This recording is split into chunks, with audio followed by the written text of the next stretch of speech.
biggest project that I do? To be honest, my memory's a little fried, and that's because of some other shit I really shouldn't say on camera. Okay, so Kiki, I'm still a little mad at you, girl. No fronting. Cause that ass. Because okay, Kiki. This chick.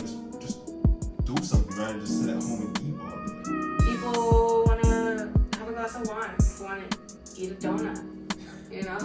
No, it's like I'm just unfortunate. Like the dude hit, like, bro, y'all should have seen it. And I said, look, I'm wrong, but no, he gonna be beat. B-side. Look, man, I could be saying shit out of context, but like, trust you me, there's gonna be something that you either. I want to be a millionaire. This is what it's going to take for me to be a millionaire. Like you came so far, so like, what's the point of stopping now? Exactly. You know what I'm saying? Yeah. It's just like me saying, you know, run Forrest run, and he stopped running. Hello, everyone. Welcome to yet another episode of Transparent Podcast. We have a very, very special guest with us today. Probably need no introduction, but if you could introduce yourself to the people, let them know your name and then where you're from. What's up, everybody? My name's Moses. They call me Cheeks the Barber. I'm from Colorado Springs, and I'm born and raised here. Been here for 24 years. Man, hey, man, I appreciate you pulling up. They probably don't know, but you know, we linked up earlier, but you know, we back and we got some good stuff to get into. But obviously, this is their first time seeing you on my platform. Just tell the viewers a little bit about you, a little bit about like kind of your life growing up, family, things like that, and then just kind of lead into the story of you know, what it is you do and how you got into it. Yeah. So I really started cutting hair when I was 19 years old. That's when I started taking it serious.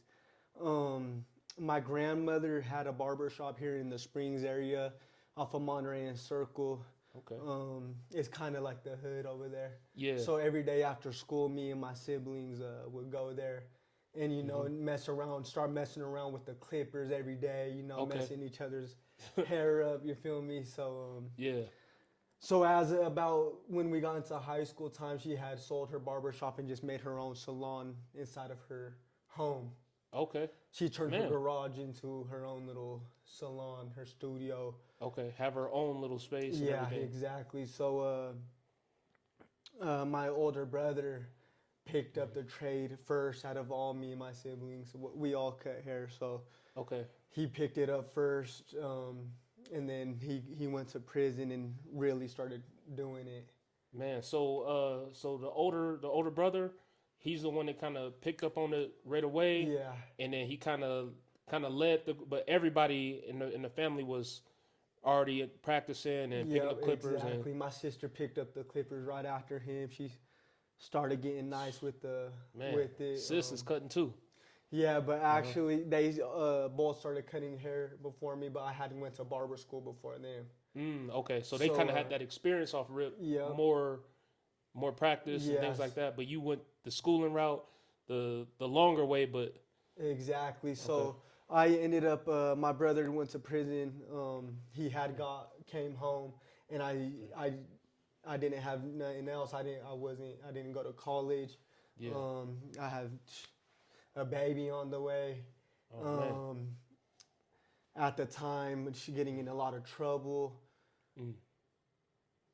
And I was just going down the wrong path at the time. I was 18 years old, straight out of high school. I didn't know what to do with my life. Okay, so fresh out of high school, still trying to figure stuff out, kind of getting in trouble here and there, not really applying yourself to something yet. So after the last time I went to jail. Okay. So you went yourself as well? Yeah, And then, yeah, just in and out. The last time my BM was pregnant at the time, so, and then I was just being in and out of jail, just like a child, you know what I mean? And I just came out the last time, and I just decided, let me pick up these clippers, you know what I mean? Yeah. I gotta have a hustle or really do something with my life. Exactly.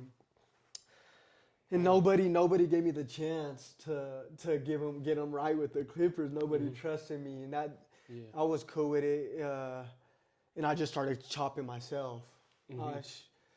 I would tear myself up, man, and then I would just get better and better every day, and Dang, man. really self-taught. So you had a lot going on early growing up.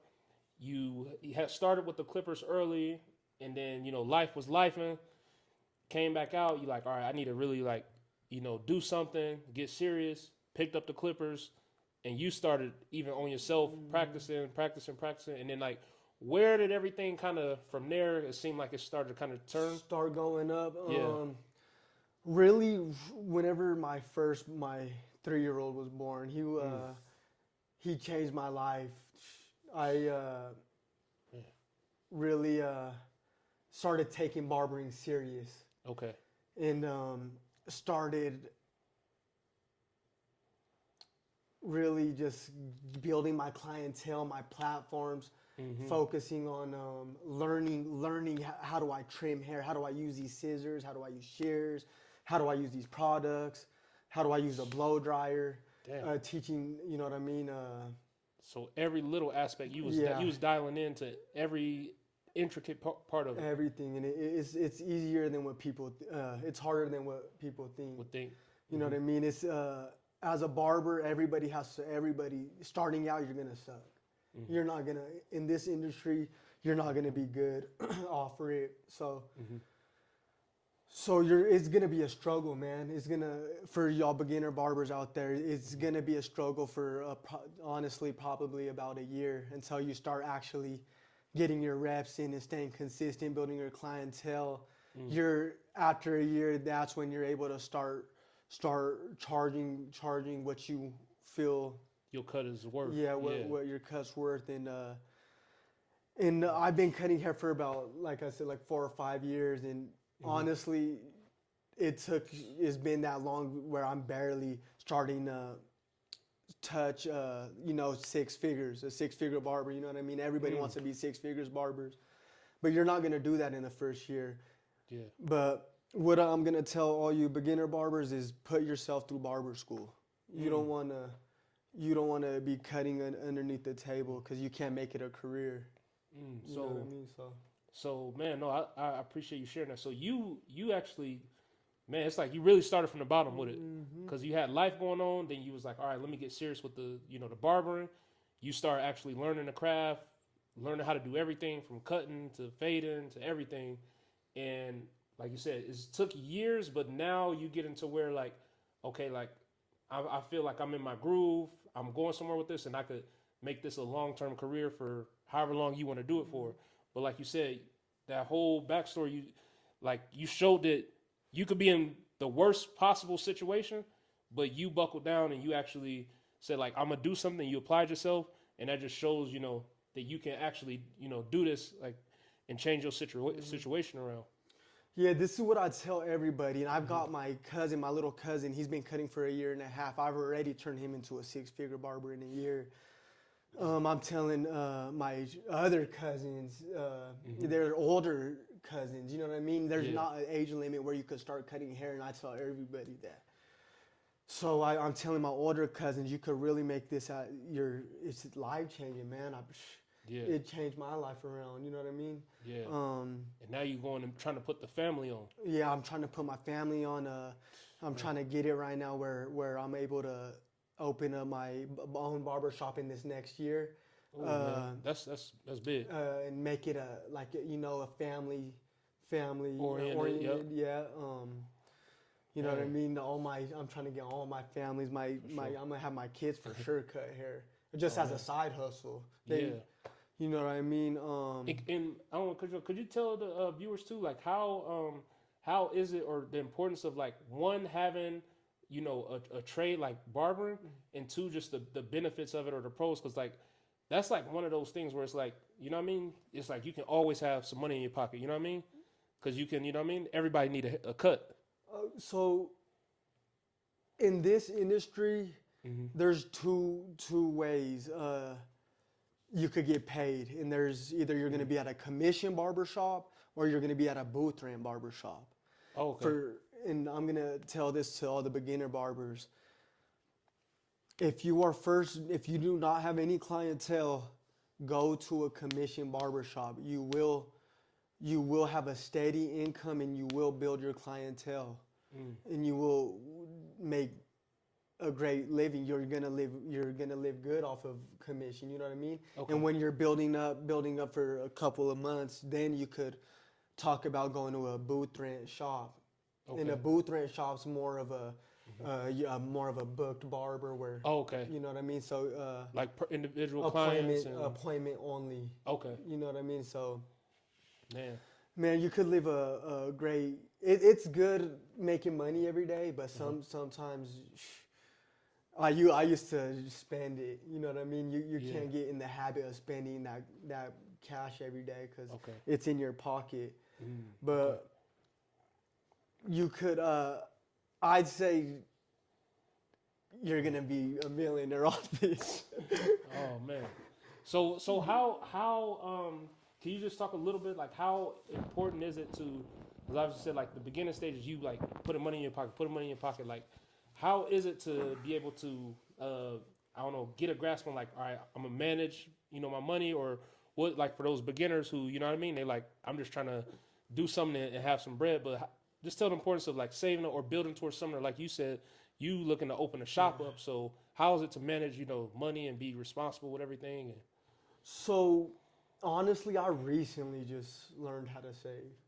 I wasn't never a big saver, like my mentality was like spend it and then get it right back. Like yeah, we're gonna do that, spend it and get it right back. Nah, but don't spend it, save it, and then keep getting more. Just stack it. Yeah, so I save all my tips. Every single tip I get, I'm saving. If I make 2,000 plus that week, then I'm saving 1,000. You know what I mean, or 500. You know what I mean. So you always putting something away. Put something away every single week. Every single day, you're putting something away. Man, I like and just stack it up, and you're able to get what you want. Exactly. Man, I love that. I wanted to touch a little bit too. Obviously, like a lot, you were self-taught and, you was practicing yourself, things like that.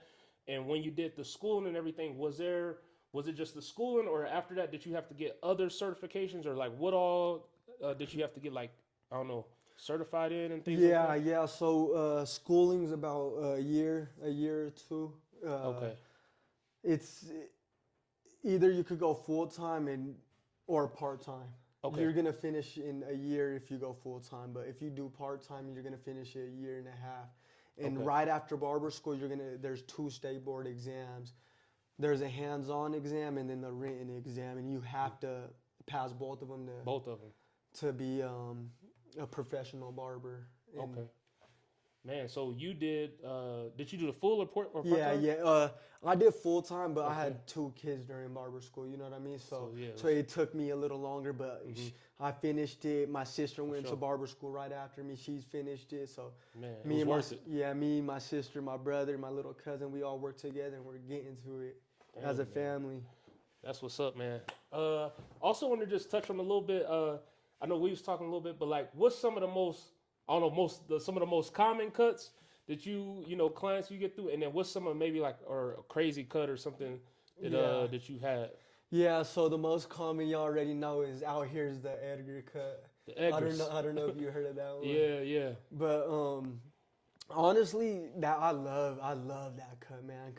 Just because the texture. If you're a barber out there, you know what I mean by texture work, and I love texture work, and you know what I mean, scissor work, shear work. Okay. And you could just make it, you know what I mean, just textured on top with a crispy lineup, and I experiment every day. You know what I mean? Okay. Like I'll post on my social platforms who needs a free haircut, and I'll just let me work on you real quick. Let me freestyle a design. Oh shoot. Let me just go crazy on your head. Dang, so hey, make sure y'all tune into the stories. You never know.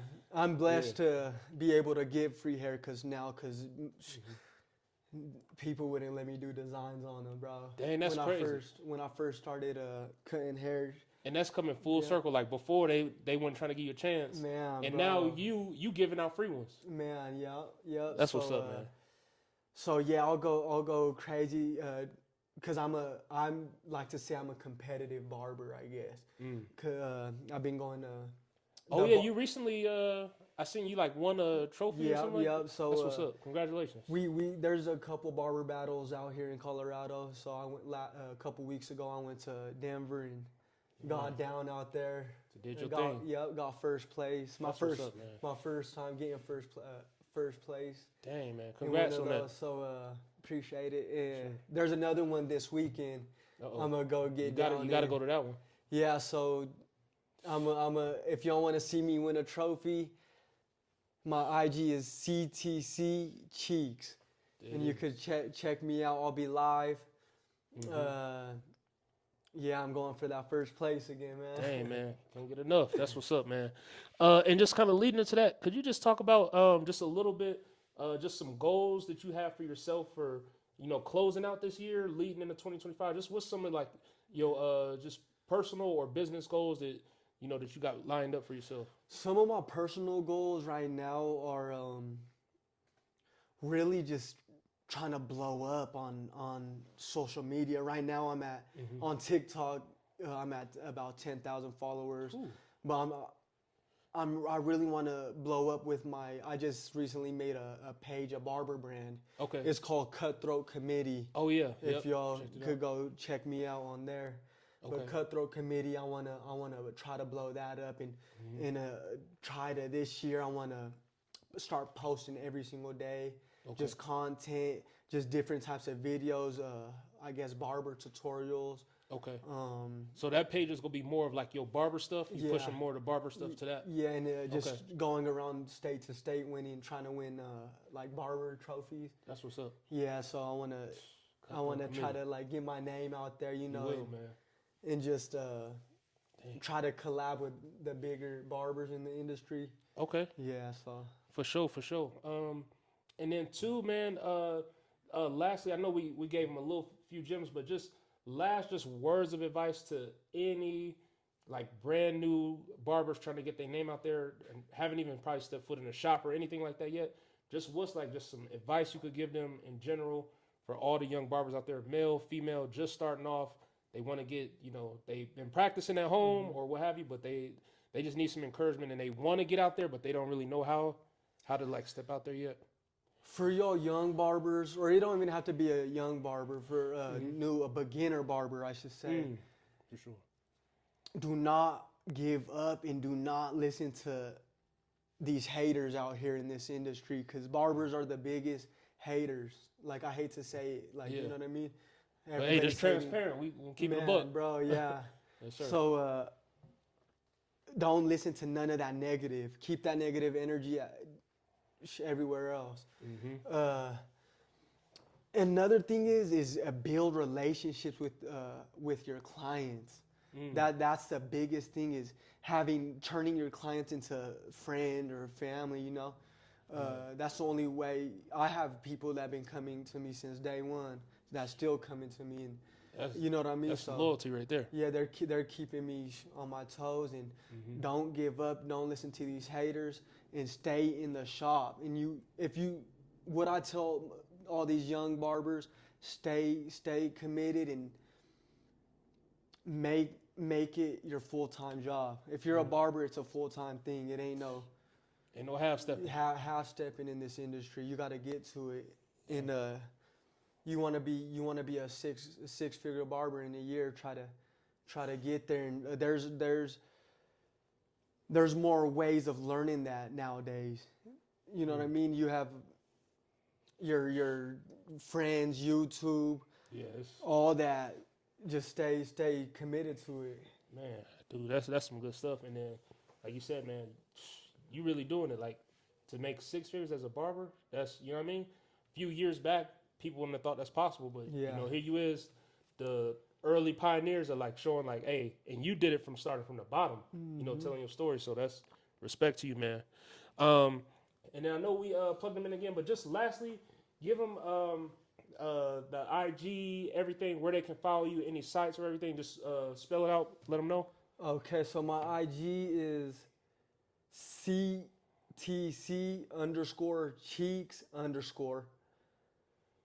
My barber brand is cut_throw_committee.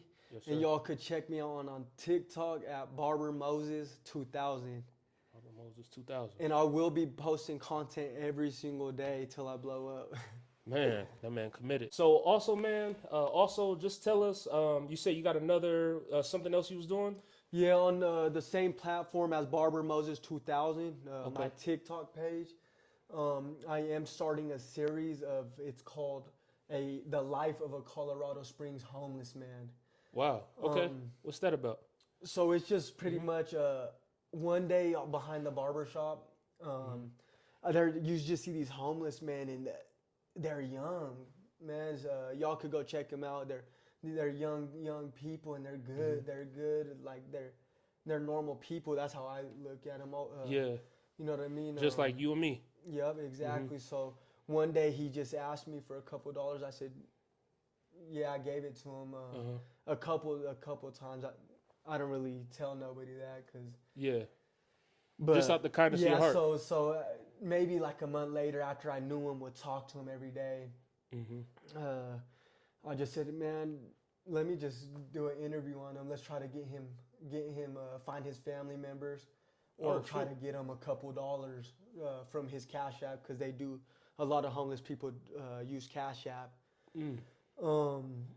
So I'll do interviews about him, and they're man. They some have stories. some beautiful souls, man. And Man. They're just out here struggling in Colorado, and they're just living the Colorado Springs life and the struggle. You know what I mean? But some of them are getting on their feet. Okay. Some of them, go check me out. I'll give them haircuts. Man, Go that's check what's up. me out. And man, you got any shout outs or anything? Man, just shout out to my boy Transparent. He's Oh, going to Florida with it. We Yes, sir. worldwide. Let them know. Let's Let them go. know. Yes, sir. Appreciate it, my boy. Yes, sir. And to the viewers, everything is going to be in the video. Definitely go check them out. Cutthroat Committee. Check out that page. My man's going to be, going chasing these trophies. Putting his work, his talent out there. Definitely making the blueprint out there for you young barbers. Like you said, you can make 6 figures. The man is on the road. He got plans to open a shop within a year, so he's really doing it, showing you guys that it can be done. I appreciate you pulling up, my guy, anytime. And to all the viewers out there, we want to thank you for tuning in and watching yet another episode of Transparent Podcast. We'll see you guys later. Peace. Let's go. Let me go deeper. Not enough likes on Instagram. You could keep making video for likes. It's not enough. Eventually, it's going to betray you. Sometimes while we're expecting heaven to move, heaven is expecting us to move. Parents, carry y'all kids to church so they can hear the word.